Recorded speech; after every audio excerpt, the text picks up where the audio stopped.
Coming to you from Brick House in downtown Brooklyn, this is 112BK. On the show today, your social media data isn't safe. Is now the time to care? A green pilot project in Brownsville, and a laugh along with Laffaholics. Hi, I'm Ashley Ford. Thanks for joining us today. Are you a U.S. citizen? Who wants to know? Well, that's easy. The Trump administration. Yep. After a 70-year absence, they want to put that question back on the U.S. Census in 2020. Why? Well, they say it will help prevent voter discrimination during voting. How is not clear, and why they would say this is puzzling when they've been pushing discriminatory voter ID laws.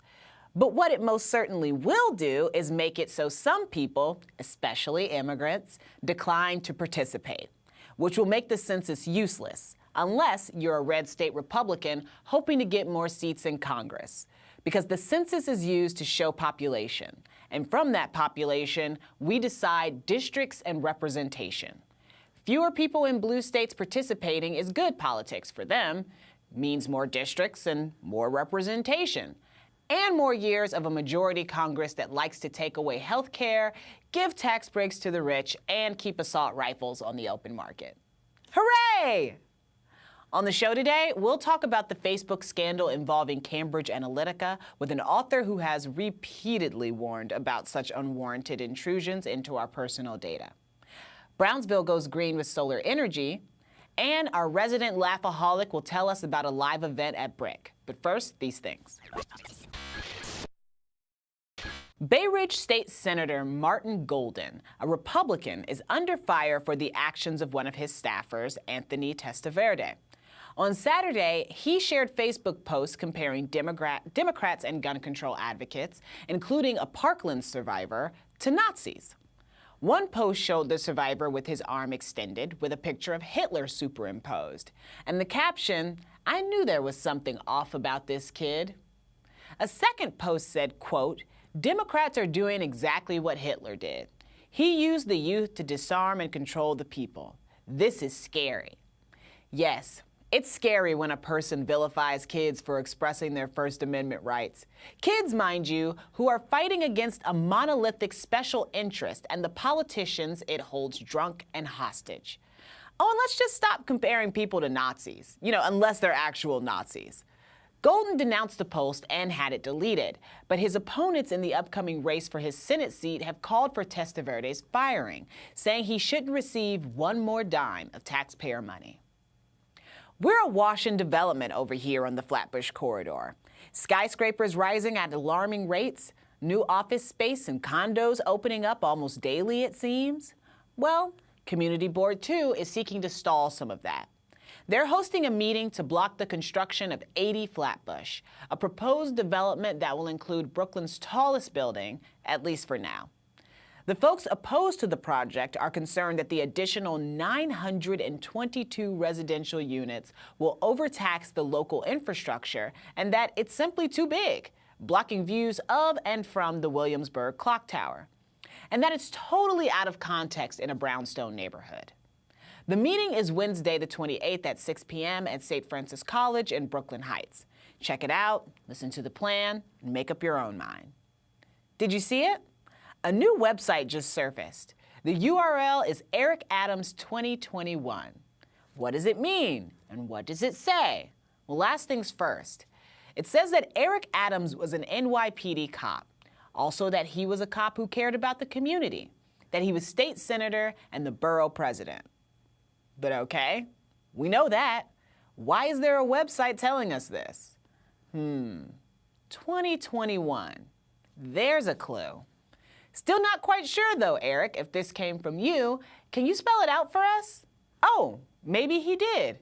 It also says that Eric is ready to service this city that he loves in a mayor way. Oops, I mean major. Up next, our first guest talks about social media, our society, and scandal.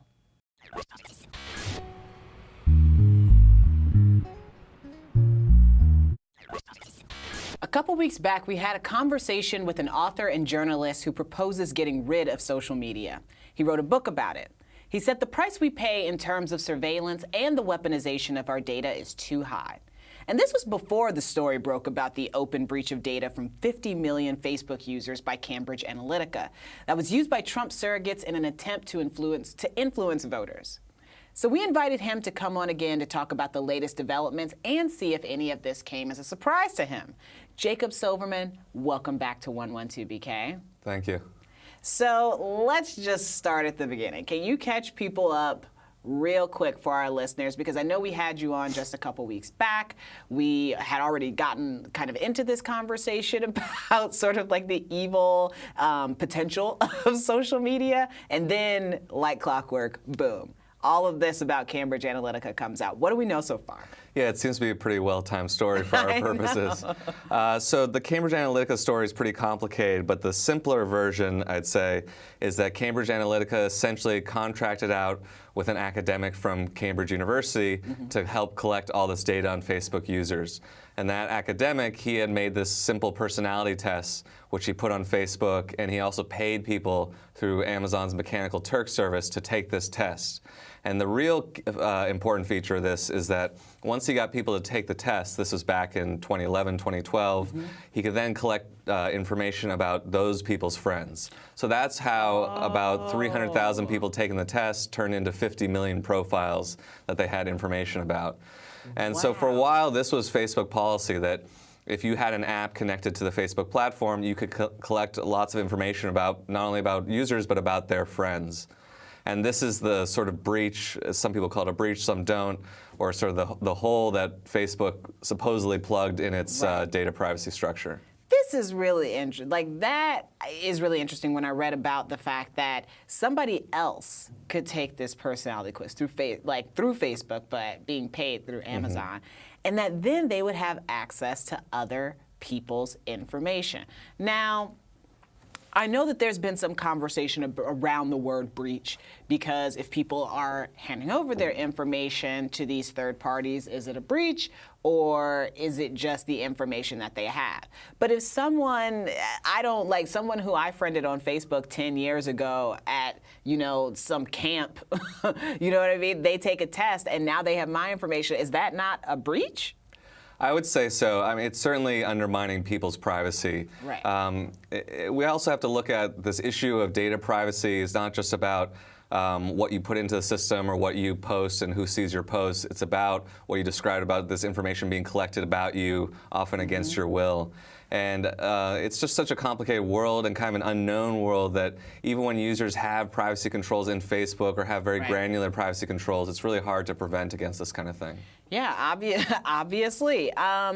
In your book, you talk about sort of like the dangers and the potential dangers of social media, but then something like this happens, Cambridge Analytica. Are you even a little bit surprised by what they were up to? I'm surprised by at least the scope of what they claim to. That's what's sort of difficult about this story, is that there's been a lot of good reporting, but it's hard to tell how effective Cambridge Analytica's techniques are. I think they probably did push the needle a little bit for Trump, especially because they were bombarding millions of people with these ads, and they only need a few thousand here and there to work. Right. I was also surprised at the scale, though, of their operations. They claim to be working in elections all over the world. You got to assume Cambridge Analytica isn't the only one doing this kind of work. You have other companies, other governments who are doing this sort of thing. So it is pretty remarkable the scale at which we suddenly have seen this kind of gray market economy of data collection and manipulation going on. How does somebody like me who is online quite a bit, how do I even begin to protect my data or even be aware of how my data is being used?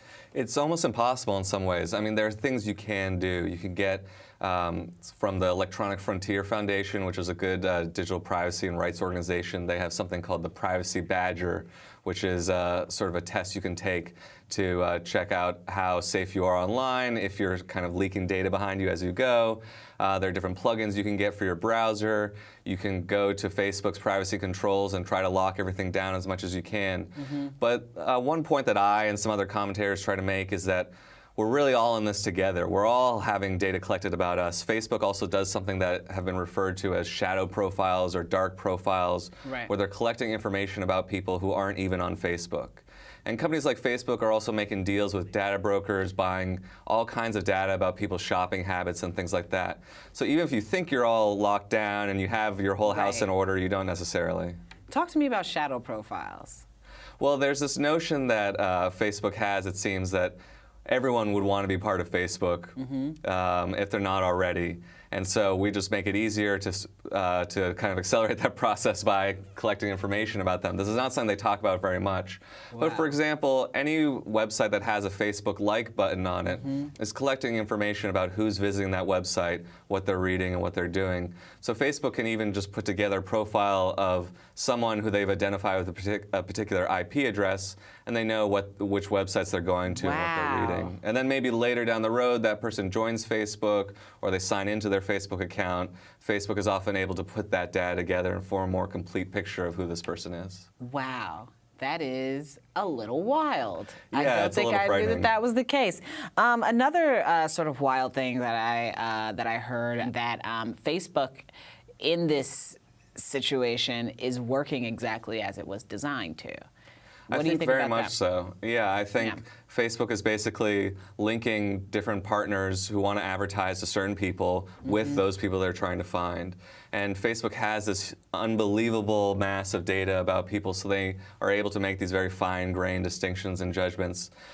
So if you're just trying to sell someone shoes or a dress or something like that, it's certainly not as concerning. If you're trying to steer them to vote for someone, or we've had examples of police collecting data about protesters, especially for Black Lives Matter protesters through Facebook, those kinds of things. You start to see how this data is not just about shopping and ads online. It's also about issues of personal autonomy, freedom, and really people's core rights. Thank you so much. Thank you. I can't thank you enough for coming here and explaining more of this wild, wild social world. It's a wild world. I appreciate it. Thanks. Thanks, Jacob. Unfortunately, due to time, we have to cut the broadcast off here. But if you're wondering what you should be doing regarding Facebook, go ahead and tune in to the podcast, 112BK.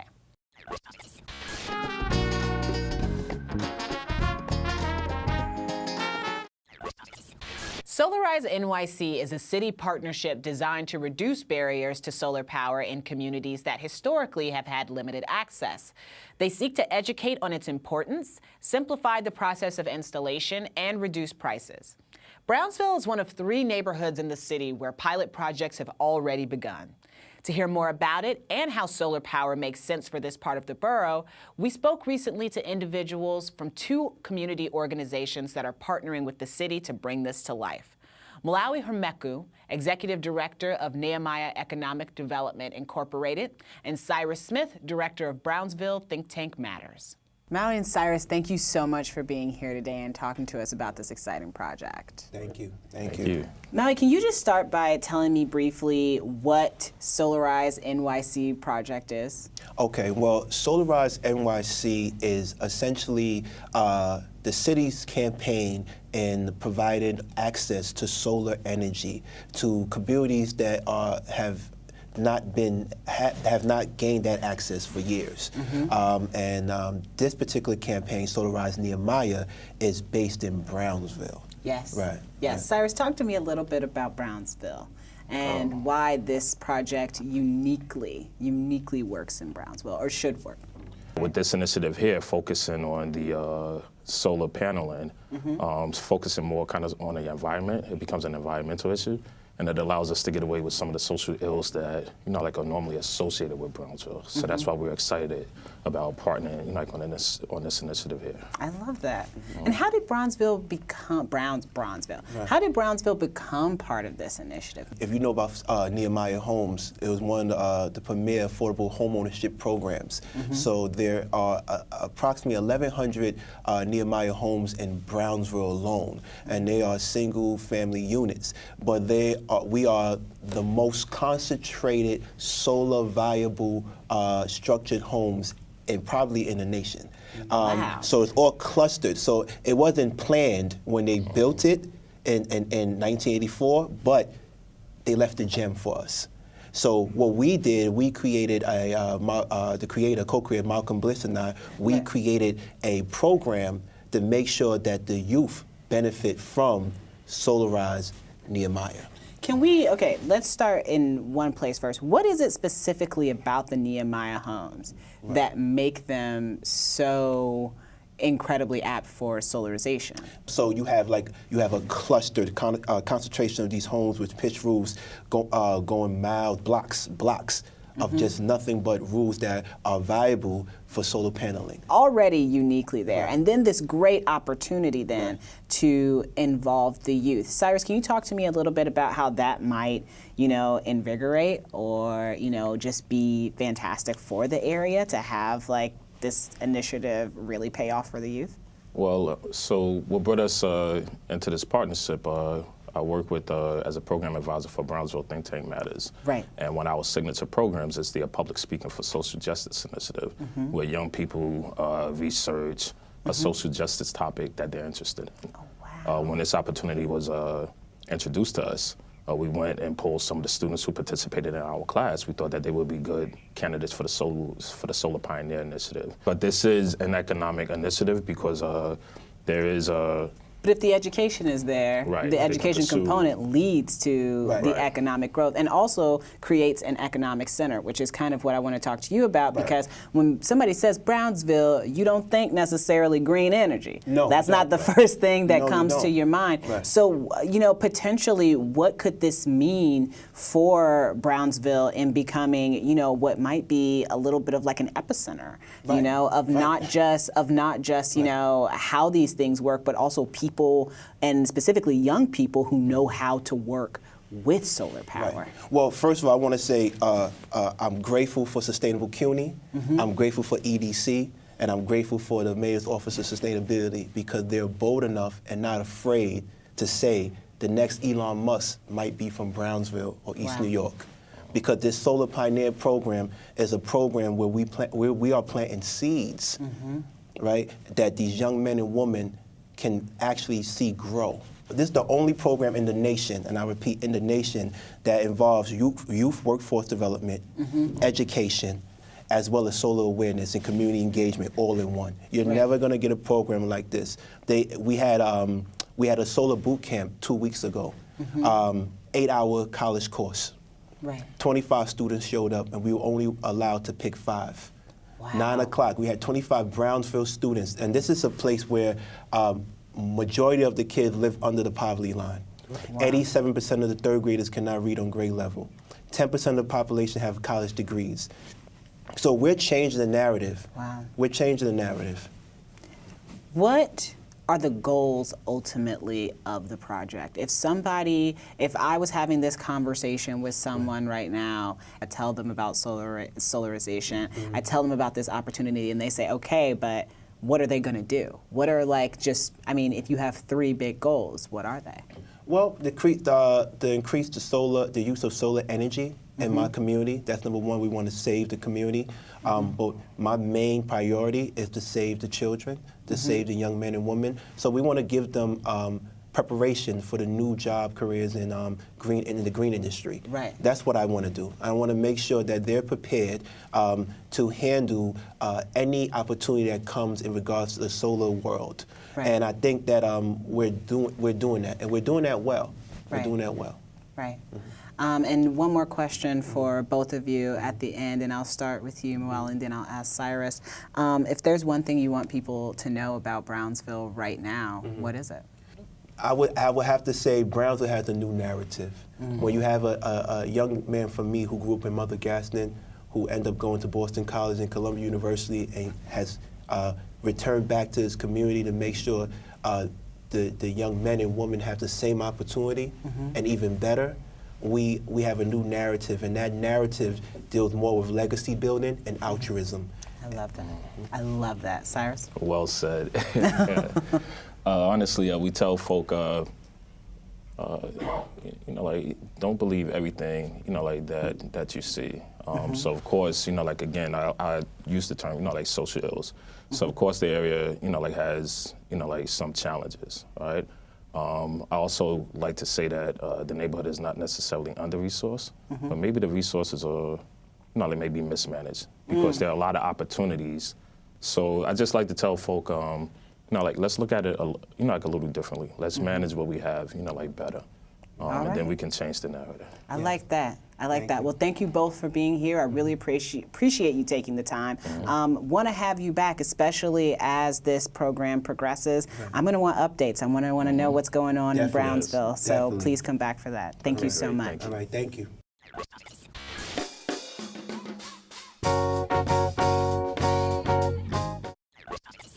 Every Wednesday night, the man you're about to meet can be found at a diner deep in Brooklyn, making people laugh while they finish their fries. Dejon is both comedian and supporter of other stand-up comics. He's president and founder of Dejon Entertainment, which produces a national touring show called Stand-Up Comedy at the Movies.